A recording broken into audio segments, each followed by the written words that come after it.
Buenos días, nosotros somos el grupo 5 y les vamos a hablar sobre la clasificación de los metales ferrosos. Como una introducción,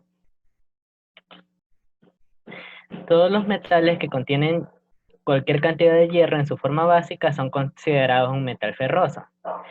Se utilizan normalmente en aplicaciones donde la resistencia es su punto focal principal.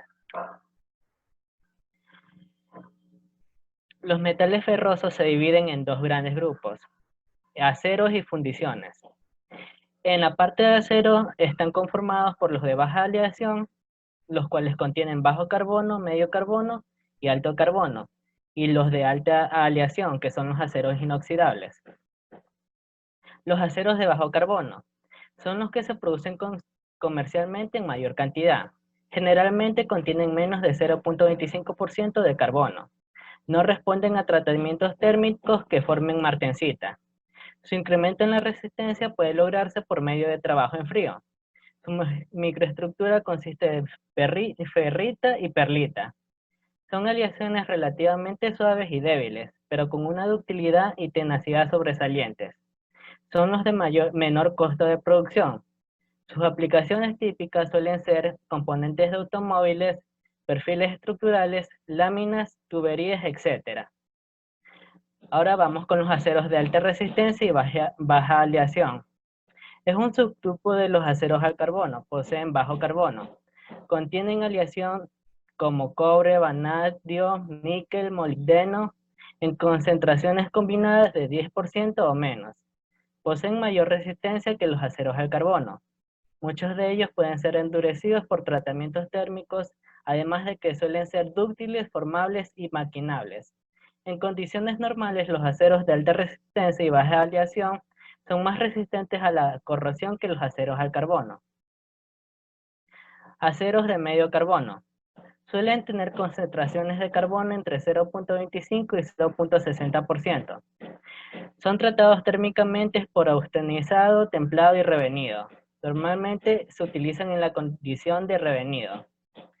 Aquellos suelen tener baja capacidad de endurecimiento y solo pueden tratarse térmicamente en secciones delgadas y con elevada rapidez de enfriamiento. Al añadir cromo, níquel y molibdeno se mejora la capacidad de estas aleaciones de ser tratadas térmicamente. También tienen mayor resistencia que los aceros al carbono, pero sacrifican ductilidad y tenacidad. Aceros de alto carbono. Su contenido de carbono varía entre 0.6 y 1.4%. Son los aceros más duros, más resistentes y menos dúctiles. Casi siempre se utilizan revenidos, pero ello tiene una resistencia al desgaste especial y son capaces de mantener un filo cortante. Los aceros para herramientas caen dentro de esta categoría. Suelen contener cromo, vanadio, tungsteno y molibdeno. Esos elementos se combinan para poder formar carbonos muy duros y resistentes al desgaste, y son utilizados para fabricar herramientas de corte. Aceros inoxidables. Poseen una resistencia elevada a la corrosión en una variedad de entornos, especialmente en el medio ambiente. El elemento principal es el cromo, y la resistencia a la corrosión puede mejorarse si es que le añadimos níquel y molibdeno. Se dividen en tres clases: martensítico, ferrítico y austenítico. Los aceros inoxidables austeníticos y ferríticos solo pueden endurecerse por trabajo en frío. Los aceros inoxidables austeníticos son los que mayor resistencia a la corrosión debido a su alto contenido de cromo y se producen en grandes cantidades. Y por último, los aceros inoxidables martensíticos y ferríticos son magnéticos.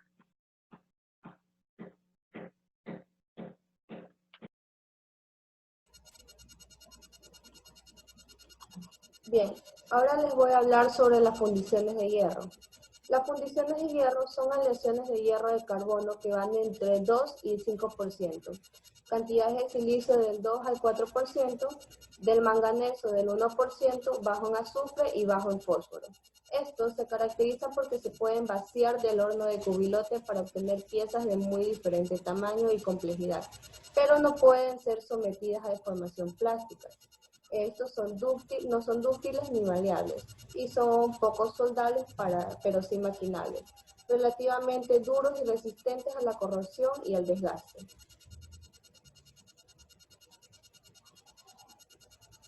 Usos y ventajas. Como sus usos y ventajas tenemos que son más fáciles de maquinar que los aceros. Estos se pueden fabricar en piezas de diferentes tamaños y complejidades. En su fabricación no se necesitan equipos ni hornos muy costosos. Estos absorben las vibraciones mecánicas y actúan como autolubricantes.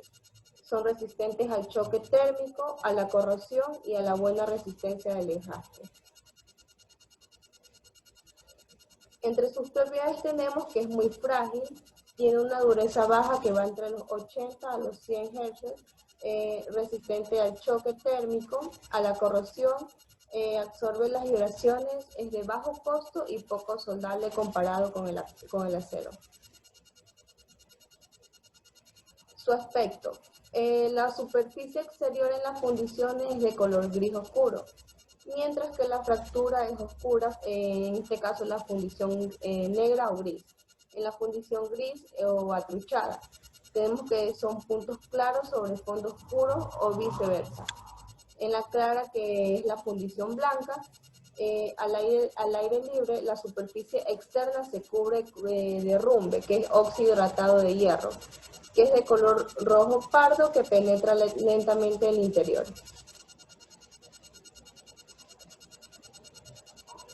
Vamos a hablar sobre la fundición gris. La fundición gris en su mayor parte tiene carbono en el hierro de gris que da forma de escamas o láminas, las cuales dan al hierro su color y sus propiedades deseables. El hierro gris es fácil de maquinar, tiene alta capacidad de templado y una buena fluidez para el colado, pero es quebradizo y de baja resistencia a la tracción. Esta se utiliza bastante en aplicaciones como bases o pedestales para máquinas, herramientas, bastidores o bloques de cilindros para motores de vehículos, discos de frenos, herramientas agrícolas, entre otras. Como segundo tenemos la fundición nodular, que también se la puede llamar dúctil o esferoidal. Esta se produce en hornos cubilotes con la función de arrabio y chatarra mezclados con coque y piedra caliza. Para producir la estructura nodular, el hierro fundido que sale del horno se inocula con una pequeña cantidad de materiales de magnesio, cerio o ambos. Esta microestructura produce propiedades deseables como una alta ductilidad, resistencia, buen maquinado, una buena fluidez para la colada, buena endurecibilidad y una tenacidad correcta. No puede ser tan dura como la fundición blanca, salvo que la sometan a un tratamiento térmico, que es un caso especial. El contenido total del carbono de la fundición nodular es igual a la de la fundición gris. Fundición maleable. En estas los hierros maleables son especiales de hierros producidos por el tratamiento térmico al que fueron sometidos de la fundición blanca. Estas fundiciones se someten a rígidos controles y dan como resultado una microestructura, en la mayoría que está formada por carbono combinada con cementita. Debido a su estructura, la fundición blanca es dura, es quebradiza y es muy difícil de maquinar. Se utiliza en aplicaciones donde se necesita buena resistencia al desgaste, tal como las trituradoras y en los molinos de rodillos. Fundición blanca. La fundición blanca se utiliza en los cuerpos moledores por su gran resistencia al desgaste. El enfriamiento rápido evita la grafitización en la cementita, pero si se calienta de nuevo, la pieza colada a una temperatura de unos 870 grados Celsius, el grafito se forma lentamente adoptando una forma característica conocida como carbono de revenido, resultando la fundición maleable. La matriz de la fundición puede ser ferrítica o perlítica. Si la lesión se enfría más rápido, a partir de unos 723 grados Celsius, al final del tratamiento de maleabilización. Las fundiciones maleables se utilizan en la fabricación de partes de maquinarias agrícolas, industriales y de transporte. Fundición atruchada. Esta se caracteriza por tener una matriz de fundición blanca combinada parcialmente con fundición gris. El carbono se encuentra libre y combinado, siendo difícilmente maquinable. Fundición aliada. Las fundiciones aliadas son aquellas que contienen níquel, cromo, molibdeno y cobre. Estos porcentajes son suficientes para mejorar las propiedades mecánicas de las fundiciones ordinarias y para comunicarles alguna otra propiedad especial como alta resistencia al desgaste, a la resistencia a la corrosión y al calor, entre otras. Dentro de sus clasificaciones tenemos que son las fundiciones de baja y media aleación, fundiciones de alta resistencia a la tracción, fundiciones martensíticas resistentes al desgaste, las cuales se subdividen en fundiciones martensíticas blancas a níquel y fundiciones martensíticas grises. Tenemos que, como otro punto, las fundiciones resistentes al calor con 1% de cromo, fundiciones de alta dureza con 1 al 3% de cromo, fundiciones aliadas al cromo y fundiciones aliadas con aluminio. Fundición y proceso. El proceso de producción de piezas metálicas a través del vertido de metal fundido sobre un molde hueco, por lo general hecho de arena, se realiza calentando primero el metal a una temperatura lo suficientemente alta para transformarlo completamente a un estado líquido. Después se vierte directamente en la cavidad del molde que se desea dar.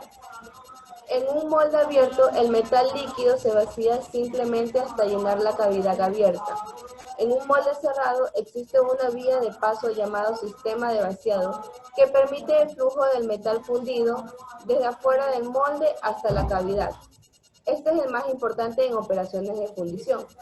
Cuando el material fundido en el molde empieza a enfriarse hasta la temperatura correcta, para que esté en un punto de congelación de un metal puro, este empieza la solidificación que involucra un cambio de fase de metal.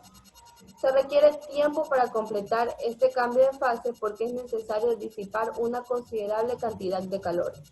El metal adopta la forma de cavidad del molde y se establecen muchas de las propiedades y características de la fundición. Al enfriarse la fundición, se remueve el molde. Para ello pueden necesitarse procesamientos posteriores dependiendo del método de fundición y del metal que se vaya a utilizar. Entre ellos tenemos lo que es el desvase del metal excedente a la fundición, la limpieza de la superficie, tratamiento térmico para mejorar sus propiedades y también se pueden requerir de maquinados para lograr tolerancias estrechas en ciertas partes de la pieza y para remover la superficie fundida y la microestructura metalúrgica asociada. Aquí podemos observar el proceso que acabamos de explicar con los elementos de carbón, coque y caliza.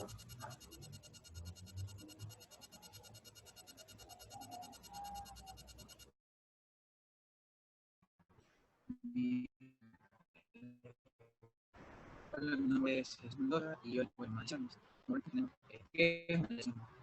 Prácticamente se conoce como una aleación a la combinación de dos o más elementos metálicos para construir un nuevo material que tenga propiedades que estén dentro de sus ingredientes. Las aleaciones suelen considerarse por lo general como mezcla, dado que se producen reacciones químicas entre los elementos dados.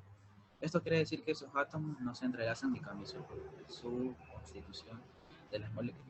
Bueno, por lo general, se combinan las aleaciones de distintos materiales metálicos. Pueden combinarse un elemento metálico con otro no metálico, y esto es para alterar así sus propiedades. Veamos lo que son las clasificaciones.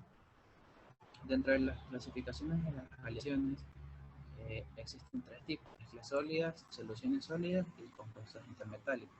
Dentro de las mezclas sólidas tenemos que están dentro de las mezclas sólidas, en estas aleaciones se puede observar a través de un microscopio las partículas correspondientes a cada uno de los metales, lo que demuestra que cada celda cristalina que está formada por iones es un solo metal. Por ejemplo, un ejemplo de eso puede ser aleaciones de plomo, estaño y antimonio, entre otros materiales. El otro punto viene a ser disoluciones sólidas. ¿Qué son las disoluciones sólidas? Son disoluciones líquidas de dos o más metales que al solidificarse forman una mezcla homogénea o disolución sólida. Y los iones de uno de los metales se encuentran distribuidos en una red cristalina del otro. Por ejemplo, el sistema de plata-oro. Por último, tenemos los compuestos intermetálicos.